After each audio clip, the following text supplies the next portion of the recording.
and welcome to this episode. My name is Janelle, and I'm sitting down with Garz Chan, who is a Reiki master and has also studied 21 other healing modalities. Go grab your coffee, go grab your cup of tea, and join us in this conversation.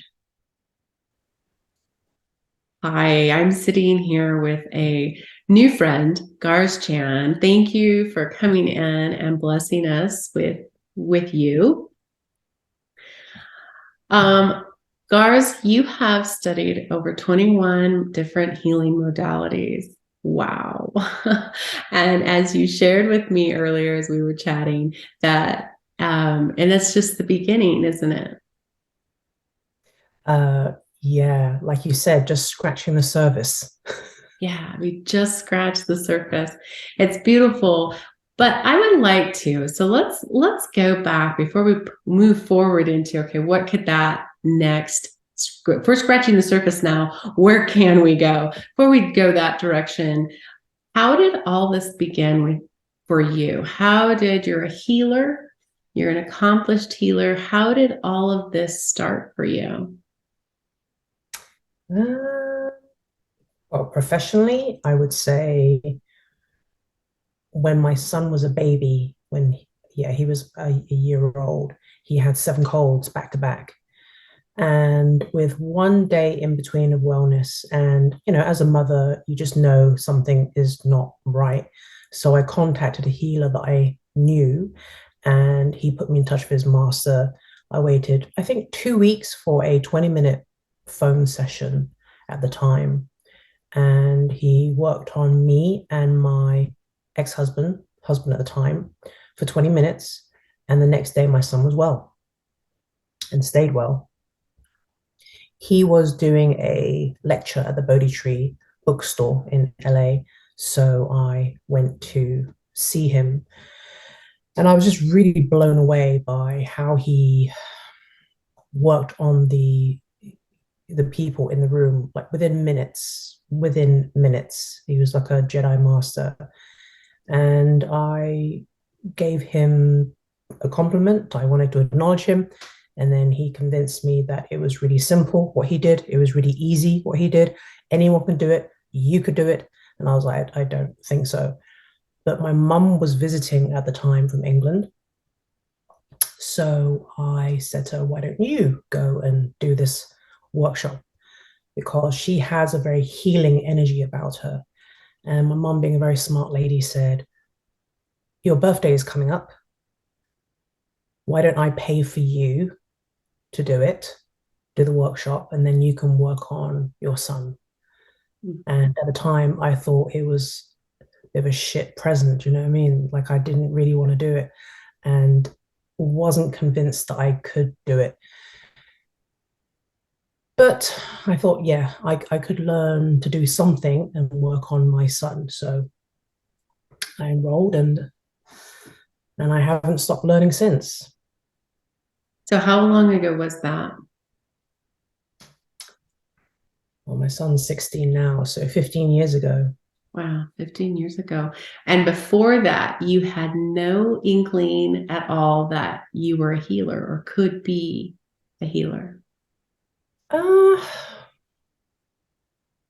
what's interesting is when I was a young child, my grandfather would practice Tai Chi every day, and he would practice calligraphy, and he grew his own food, and he would spout Chinese proverbs, and he made his own healing ointments.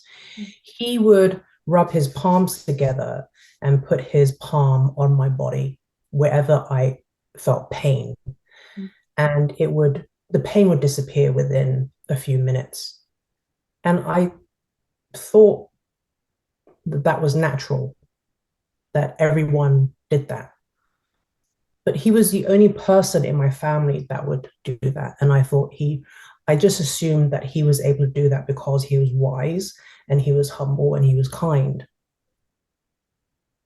And I didn't even really question, I didn't the rest of the family do it, or do other people's grandfathers do this? It just never really occurred to me.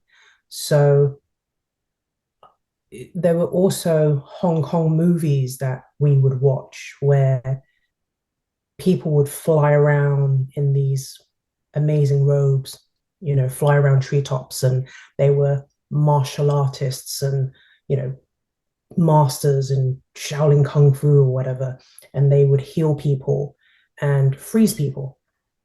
So I honestly thought that it was possible for people to be healers. Mm. My granddad also had a cousin who was an herbalist in Chinatown in London.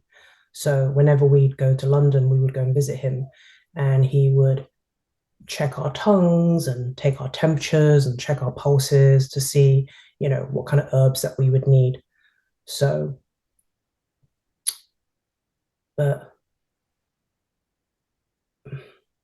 so I could say my granddad was probably the first healer that I knew and experienced. Yeah. But I didn't think that I would become a healer. No way. And in hindsight, do you see that healer in you as a child? Like when I look at my child, my child, I was very empathic, highly empathic, and it was so natural I didn't think anything of it. I had an incredible imagination. I could create in my mind. I could fly. I could, there was my happy space, and animals, I could connect to these animals, and it was just my world. But that was so normal. I didn't think anything of it. Can you look back through your lens that you look through now and see that healer in you or that potential? I thought there was something in me, but I didn't know what it was. I remember one time I was trying to jump off a sofa and I was very young. And I remember thinking, there's some kind of like magic in me, but I don't know what it is. And I was trying to jump off the sofa and fly like I saw them in the movies. And it wasn't happening. And I was like, oh, okay, maybe it will just activate when I'm older. Just wait.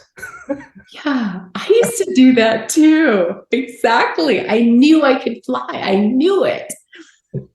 Yeah, because a lot of our listeners, I think, Gars, have kiddos, have their children, and they do have, we often say, oh, well, you're just playing.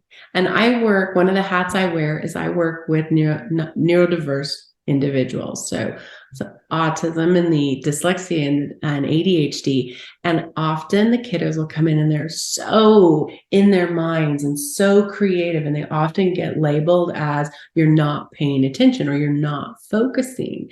And what I think, and what I'm looking, the lens I look through, I think they're showing us what their gifts are. Yeah. Do you agree? Yeah. Yeah. Unfortunately, the way we live in this world is not really set up for sensitive souls and people who don't fit a rigid mold, unfortunately. But, that gets to change because these kids that are coming in are so incredible, as you know. And I believe that every generation, one of their purposes is to break the societal norms that we have created or we have pushed ourselves into. Right. So I think that gets to change.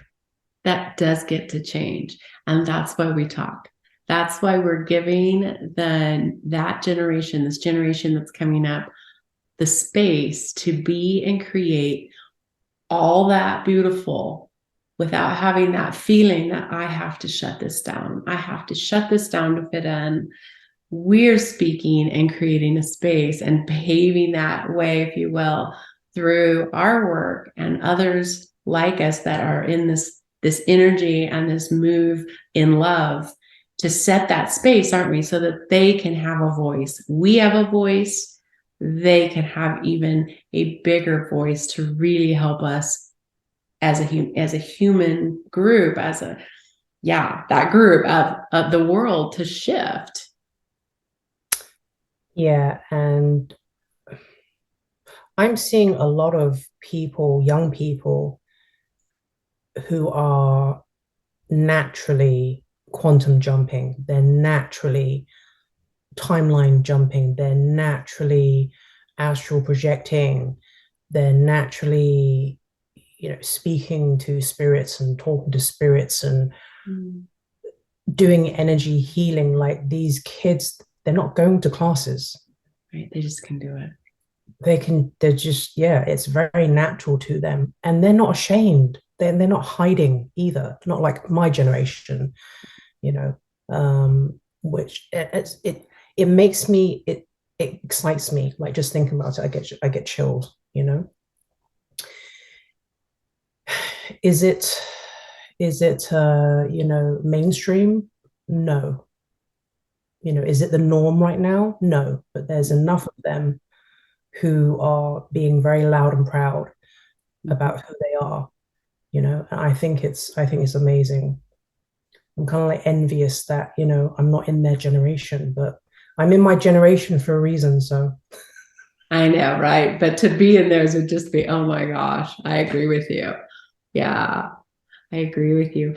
So 15 years ago, this journey started for you. And what opened the door? So you met with that healer that touched your family. Then did you go and study? What were your next steps? yeah, I took his workshops, and then I took more workshops and more workshops and more workshops, and I'd say I took his workshop. That weekend, I started working on people, just family and friends, you know. Mm-hmm. Yeah, and then just more workshops came and more classes came and more teachers came, and I just had this thirst to learn more. I felt like I felt like I'd been exposed to like this magical secret world, this magical secret garden that was very, it felt very exclusive, because where I'm from, I grew up in a very small white town in England, just outside Oxford, a town that no one's ever really heard of, and a town that people talk about leaving, but they don't. And, in the 80s, it was very, well, it was very 80s, right? Lots of toxic masculinity and toxic femininity, and everyone had to be tough, and everyone had to be cool. And that was the whole thing, and I got caught up in that. So it was bad to be sensitive, it was bad to be vulnerable. We weren't transparent. Yeah. We thought being tough was being strong, right? Mm-hmm. And no one wanted to be weird. Can't be weird, can't be different. Right. Mm-hmm. So and then I started learning all this energy stuff, and it was like, wow, what are we capable of doing? It's like you just open this whole vortex portal within yourself, and you're like, oh wow, this is really incredible. Like we are miraculous. Mm-hmm. So what else can we do? So it just opened up this curiosity, this thirst, this river for you to just go. Oh, yeah, because I think Earth is a really stunning planet, right? I think this planet is stunning, but the way they run the world, it's very oppressive and repressive and suppressive, and it's this there's I feel like there's this kind of like level of enslavement happening on this planet, and it can make life very tedious and mundane.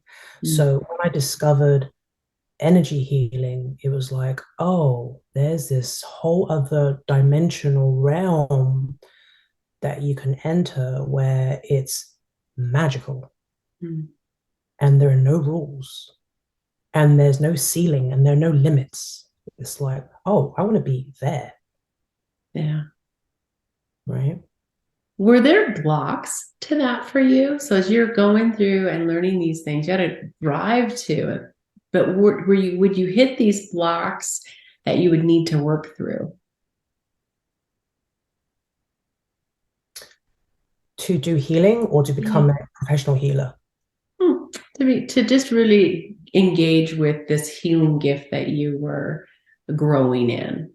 Personally, did you, as you were growing and adding to your tools and adding to your skills, were there times where you just had some real like blocks or limiting beliefs that you would have to really take a look at and work through? I would say yes, a lot, consistently. Hmm. What was that around? What was that from? Uh,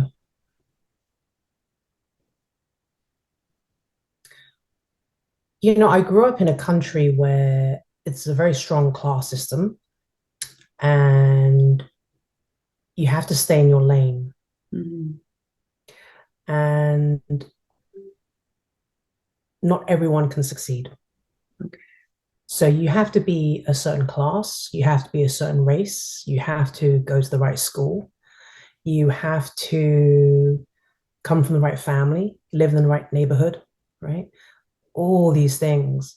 So I think one of the reasons why I moved to LA is to get away from all that. But I spent the first 20 years, 27 years of my life in that um, surrounded in that, immersed in that mentality, right? Mm-hmm. So here I am in LA, you know, learning all this stuff, but there's this indoctrination. It's kind of like mental bondage. Okay, this is possible, but it may not be possible for me Yeah. because I'm not a Shaolin monk, or I'm not, I didn't spend the past 20 years in a monastery. I don't meditate 2 hours a day. I don't eat, you know, I'm not a vegan. I don't live a pure life. I don't, visit waterfalls.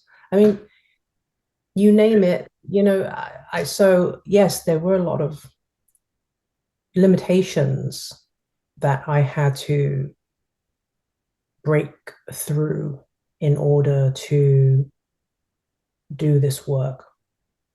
We have kind of a preconceived picture, don't we? This is what it looks like. This is what someone looks like. And I'm not that. I remember feeling that too. So 20 some years ago, the horses activated my gifts. I'm starting to explore, but I'm like, yeah, what? It's scary a little, isn't it? Yeah. It's exciting because it feels so connected. It felt so connected to who I really was at the same time. And let's see, did you go through this too? At the same time, I'm like going, oh my gosh, they're going to think I am crazy, whoever they are, but they're going to think I'm crazy. I wasn't concerned about coming across as crazy, Okay. but I was concerned of I was concerned that I wouldn't be able to relate to people Okay. because I know that there's the perceived problem, but then when I drop in, and that's just the way I was trained, when I drop into their energy field or their subconscious mind, there's like hundreds of other reasons why this person's having a problem. And so after I started training, when I was at some kind of social event and I could hear people talking or complaining about this or this person or this relationship or this issue, I would start getting information about why they're experiencing what they're experiencing. And that's not something that you want to share at a party or a barbecue or an event. And so it made me feel like, oh my God, I can't, like I'm getting so much information about these people and I don't really know how to connect with this person on a superficial level. I don't know how to make small talk. I wasn't good at small talk anyway, but then getting all these downloads about people, it made it even kind of like worse. So I was really concerned about how am I going to get along with people? How am I going to connect with people? How am I going to just, uh, have a regular conversation? Yeah. Yeah. So you're working through these beliefs, you're working through the limiting beliefs, adding to your skill set and so on. When did you have that breakthrough that said, this is what I'm doing? This is what I'm going to do. Well, it was actually after the divorce. Okay. Yeah, when I went through my divorce, uh, I got really frustrated and I got really angry and I yelled, kind of yelled. I mean, I don't really yell, but I kind of like, firmly said to the universe, what do you want me to do? Do you want me to be a healer? Because I honestly don't think that that's what I'm here to do. I didn't come here to be a healer, and I think you got the wrong person. And I, at the time I was working as a dominatrix and acting and smoking cigarettes, and I was like, you got the wrong person. I really honest. But I said, okay, if you think I should be a healer and this is where I'm supposed to make a difference, then you need to make sure that I have a full-time practice within like 2 weeks. Otherwise, fuck it, I'm not doing it. And within 2 weeks, I had a full-time practice. Wow. And for 2 years, I kept saying, are you sure? I think you got the wrong person. I don't think this is me. I don't think this is my path. This is not why I came. And that was, yeah, over a decade ago. Wow. And here you are. And here I am. And I want to be clear, I'm not ashamed of my past, right? Like, I'm not ashamed of my past. But because of my past, I didn't think I deserved to be a healer. I wasn't worthy of being a healer. Mhm. Yeah.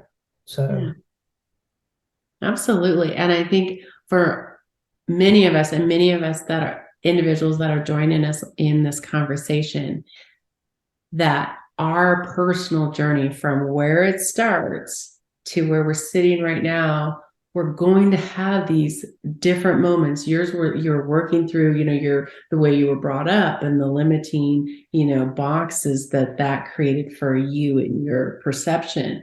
Mine too, the limiting boxes that it created. But those are all the building blocks that give us understanding, isn't it? That's why they call us the journey work.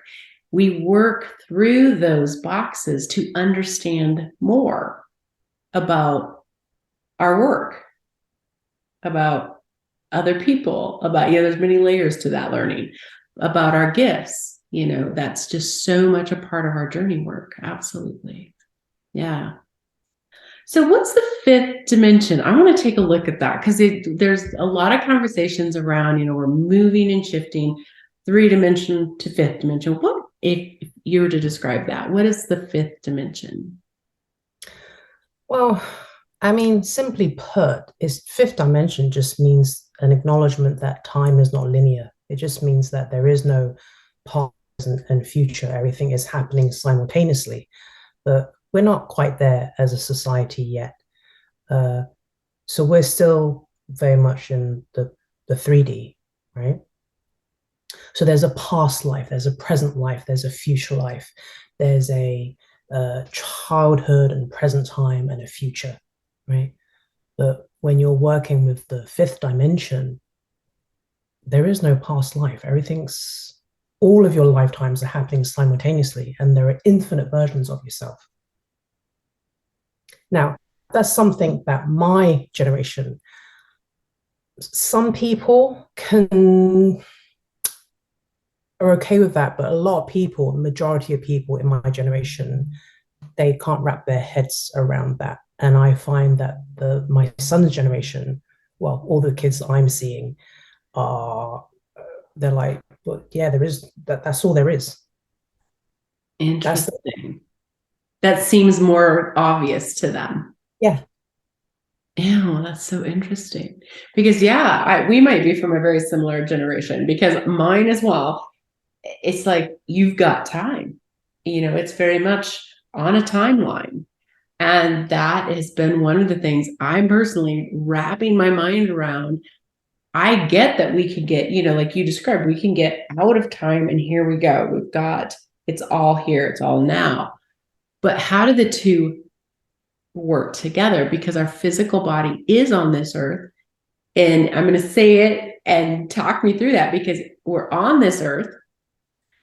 Does that put us in 3-dimension automatically because we are on an earth that spins and it creates days and nights, and we are born, and then our time on this planet has a time continuum, start and an end? How does that marry with 5th dimensional no time? Okay, so in the 3D, right, realm that we have been raised in, someone might break their leg, and the doctor might say it's going to take you how many weeks? 6 weeks to heal, 2 months to heal, 3 months to heal, right? But these kids know astral project, heal it instantly. Shorten that time from 6 weeks, 2 months, 6 months to like 2 days. Let's do it. Okay. Right? So the limiting belief is that it has to take this much time. Yes. And now it's like I'm seeing babies playing Mozart. What? Because they're accessing other lifetimes, other timelines. Yeah. That is so cool. That is, isn't it? That is so cool. You use a word. Thank you for talking through that. Do you use a word also, alchemy?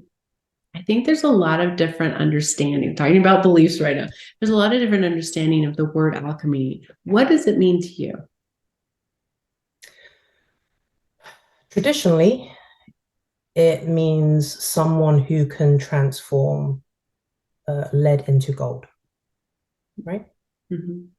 But alchemy just means alchemizing something, transmuting, transcending, transforming something. You can alchemize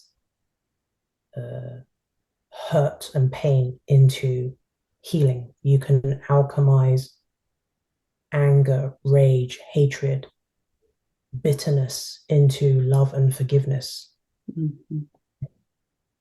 So it's just taking something and changing it into something else. Nice. That's what I believe. Yeah. And if you could leave the community that is going to be listening and joining us, there's no accidents. Those that are joining us at this time are here at the right time.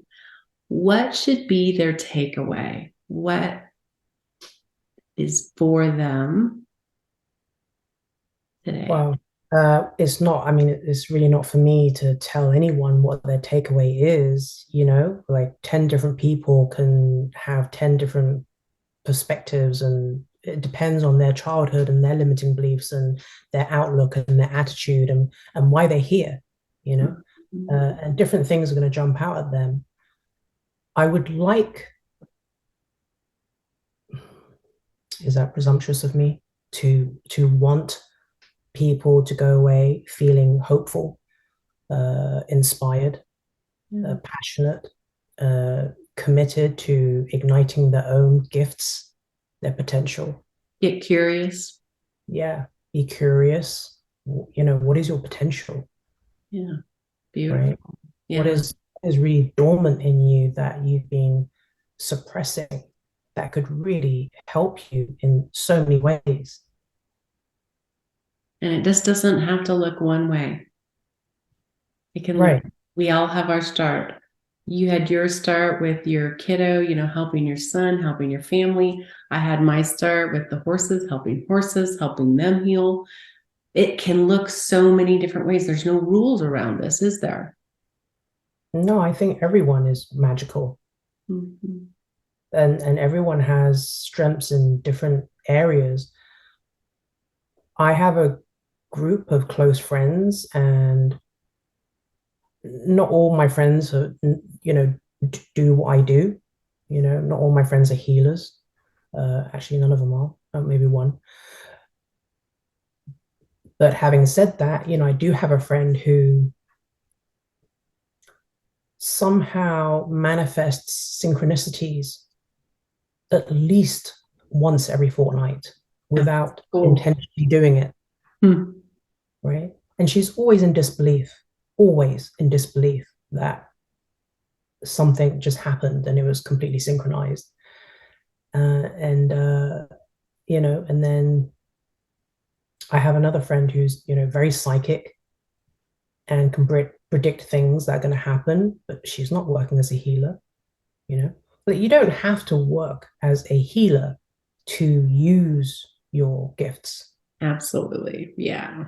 Use it. If you're a writer, use it in your writing. If you're an artist, use it in your art, you Yeah. know. Or if you're a doctor or whatever, musician, you can tap into these aspects of you, explore yourself, and apply them to whatever area in your life, Yeah. any area, right? Yeah. I think that's what they're there for, to just enhance and support what we're doing. Like you said, whether you're an artist or a musician or a contractor, a builder. Yeah. I think it's quite sad that become a society of people who live in our heads and all we do is think. Everything has to be logical, everything has to make sense, and we have become a nation of overthinkers, which is just we've been groomed that way, right? To disconnect from our intuition, to desensitize so that we can get through this big pyramid scheme. Exactly. Exactly. I'm here. I hear you. Exactly. Well, we spend this many years in school training here, but how many years are we spending training? Yeah. Yeah. Yeah, You, it's sad. It's sad. And then people wonder why they don't feel joy. Well, because we're not allowed to feel anything. yeah. And we're afraid of feeling jealousy. We're afraid of feeling anger. We're afraid of feeling sadness. So if you're afraid of feeling these so-called negative emotions, then you cannot really feel anything else. You just got to allow yourself to feel all of it. Just that's just what an emotion wants. An emotion just wants to be recognized, acknowledged, and felt, and that's it. Just let it move through you, Mm-hmm. But yeah, we're all living from the neck up, Yeah. and Yeah. it doesn't serve us. It serves them, but it doesn't serve us. Yeah. Yeah. And that's the shift we're ready for, because that's really where that happiness, that fulfillment, that living with purpose comes, isn't it? When we really can just embrace that part of us, that intuitive side, and however that looks. I have worked because I'm the queen of heady. And because I was scared to death of the emotion. I was. When you said we're afraid to feel, you better believe it. I have been afraid to feel. I'm not afraid to be happy. I'm not afraid to be excited. But oh my gosh, talk about, you said anger or any of the ones that would be labeled negative. Yeah, it's very real. And it's learning. And I think the part that again, totally agree with you. It's like knowing that it doesn't have to stay there. It just is something that's allowed to be seen and let it move through. Yeah, that's very wise. I love that. I think we've been raised and taught that certain emotions makes you a weak person. And the worst thing you can be is a weak person. You cannot be a weak person, you know?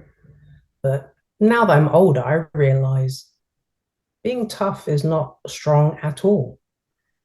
Being tough is a trauma response. Yeah. And actually, great strength comes from being vulnerable. Vulnerability takes great strength, Mm-hmm. right? Yeah. But my generation would rather die than be vulnerable.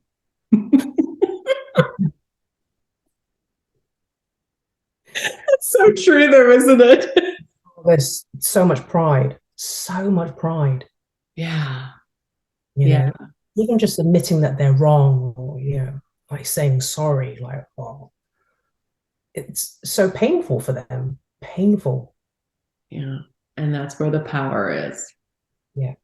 That's where the power is. And that's where the shift is. I think that's where the shift is being able to be that vulnerable, because the thing we fear is that, that low vibration, if you want to say, the thing we fear, it has the control when we are not vulnerable. But if we can say and be that in that more, let's take the ego out space. Let's take the ego out, be in that more, I want to say humble, just lack of ego space, and be real about it. That which we fear no longer has its control. Yeah. I think we all get to be a lot more honest and genuine and authentic about what's going on with us. I grew up in a family who were very silent Mm-hmm. and they held grudges against each other and they wouldn't talk to each other when they got mad. Well, except for my dad. He's a different story for a different time. But so, for the longest time, when someone said to me, "Are you okay?" and I wasn't okay, I Mm-hmm. just go, "Yeah, I'm okay. I'm fine. What's Mm-hmm. wrong? Nothing." Yeah. And I think I spent the first probably 30 years of my life doing that. I'm fine. Everything's fine. I'm okay. I'm good. Nothing, you know? And it didn't even occur to me to turn around and say, you know what? I'm actually not okay. I'm struggling. I'm Mm-hmm. feeling really fragile right now. I'm feeling really overwhelmed. Just saying that, I feel so overwhelmed right now. It took me 40 years to say that. Mm-hmm. And what's the power in being able to say that? What does that shift? What do you feel? It it lets people in. Mm-hmm. It creates intimacy. It I'm letting my walls down, all right? It's I'm connecting with you. I'm allowing you to connect with me, you know? Like I'm not masking, you know? And I Mm-hmm. feel like my generation, especially like I said, we had to be like really tough and really cool and I feel like we we weren't very transparent and we kept private journals and diaries, but now it's like you go on Instagram and everyone's being so transparent about how they feel, and it's like they use social media as their journal, their diary. And the millennials are very transparent.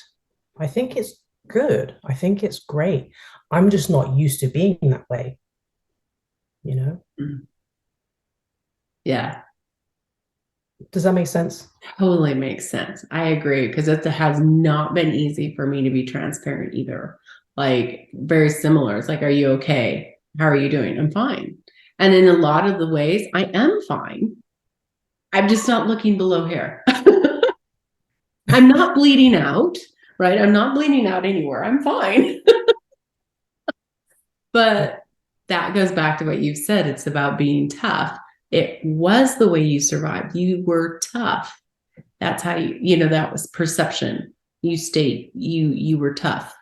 And it's like it's okay that we're not tough. I'm working through that too. It's okay to say, I'm not okay. And it's scary. It's scary as heck to say, I'm actually not okay. That's for those of us that have not been used to it. You get into that, like, okay, I'm going to be vulnerable here. You feel like you're putting, like, you will get shot down. I mean, there's all these fear feelings that come up, and very real. Yeah. Yeah, you feel really exposed and you feel weak, and then it's like, why? When I see other people being really vulnerable, I admire them. Mm-hmm. I can see their courage. I can see how brave they're being in that moment, But oh yeah, it looks good on them. They look brave. They look strong, but don't you dare be that yourself, right?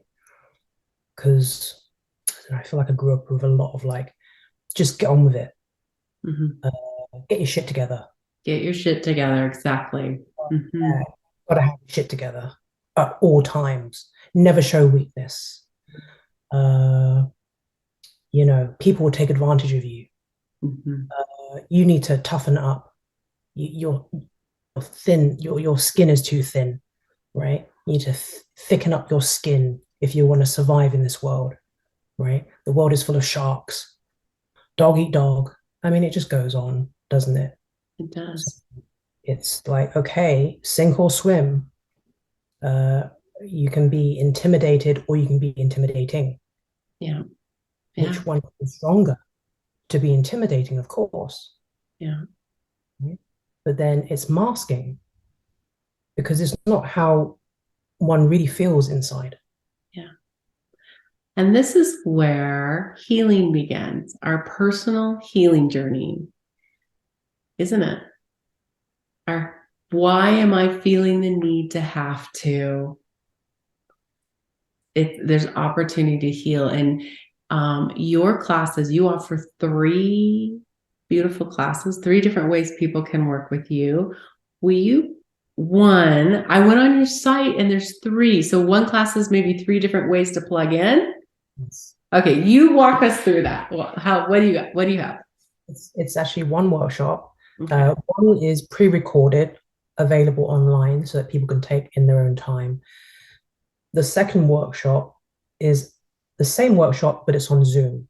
Okay. So I'm there 7 days a week. And the third one is the same workshop, but it's live.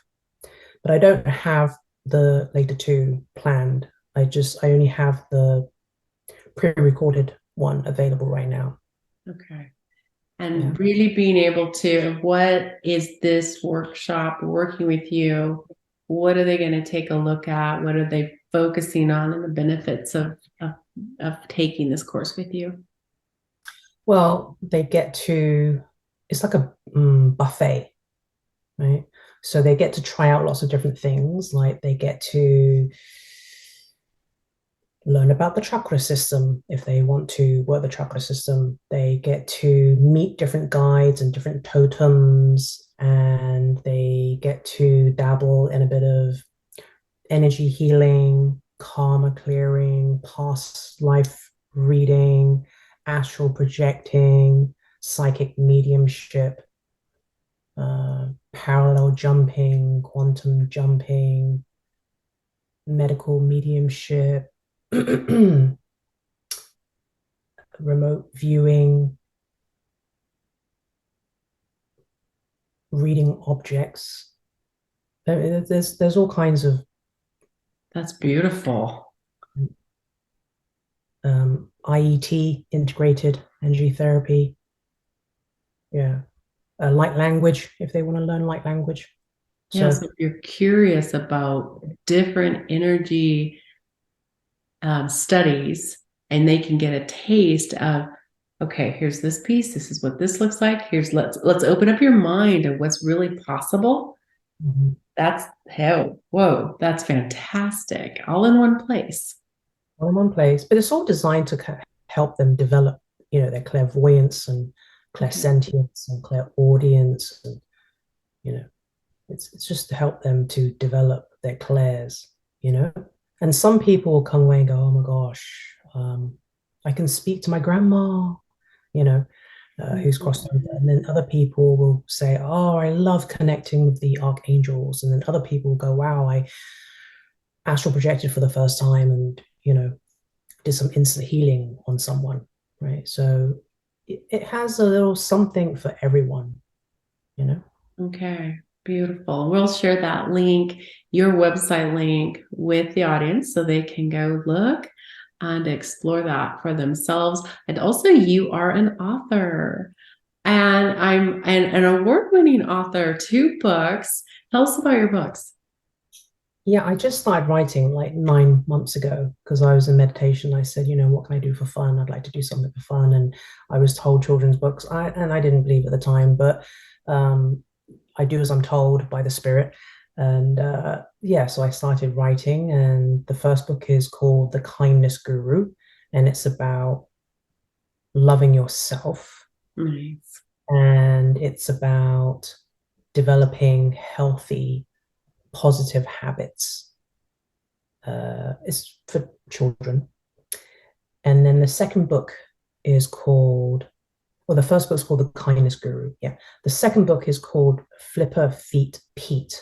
And that is also a children's book. And it's about bullying. It's about unique. It's about being unique. It's about being different.